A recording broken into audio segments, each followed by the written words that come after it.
இந்த மாதிரி விஷயங்கள் எல்லார் வாழ்க்கையும் நடக்கலாம். அது பெரிய கிரைம் எல்லாம் கிடையாது. இல்ல மேடம். ஆனா என்ன நடந்தது உண்மையை சொல்ல, நான் உனக்கு ஹெல்ப் பண்ண முடியுமா பாக்குறேன்.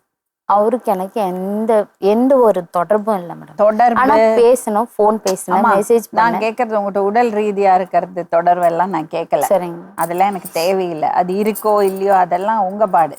எப்படி வெளியில ஒரு நட்பை தேடின, எப்படி அவர்கிட்ட ஃபாலோ ஆன, அதை மட்டும் இவர் எனக்கு தரல மேடம். அந்த இடமே தரல. ஒரு வருஷம் என்னை பாடப்படுத்தினார் மேடம். என்ன பாடுபட்டு? பேச மாட்டாரு, என்கிட்ட மூஞ்சி கொடுத்து பேச மாட்டாரு. ஆனா அந்த அக்கா எங்க இருக்காங்களோ கரெக்டா தேடிட்டு போய் உட்காருவாரு. அவங்க எங்க இருக்காங்களோ அவங்ககிட்ட தான் பேசுவாங்க. அந்த 4 பேர் அந்த காம்பவுண்ட்ல இருக்க தமிழ் பேசுற 4 பேர் நாங்க, அவங்ககிட்ட மட்டும்தான் பேசுவார். நான் போனாலும் வந்தாலும் அவர் மாட்டி சைலண்டா, நான் வீட்டுக்கு வந்தேன்னா சைலண்டா வந்து உட்காந்துப்பாரு. ஆனா என்கிட்ட பேச மாட்டாரு.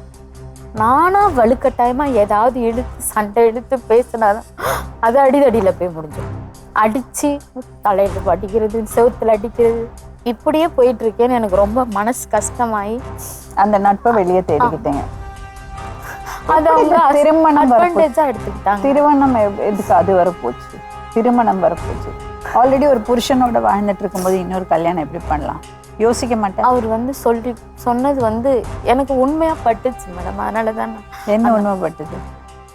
எங்க வீட்டுக்கார் அந்த லேடி கூட பேசுறத எப்படி சொல்றது, அவங்க தேடி போறாங்க, உங்களை தான் மறந்துற மாதிரி சொன்னாங்க. என் பிள்ளைங்களை மட்டும்தான் எனக்கு பார்த்தா கஷ்டமா இருக்கு. என் ஒய்ஃபை பார்த்தா எனக்கு கஷ்டம் இல்லை, அவ வேலையை பார்த்துப்பா.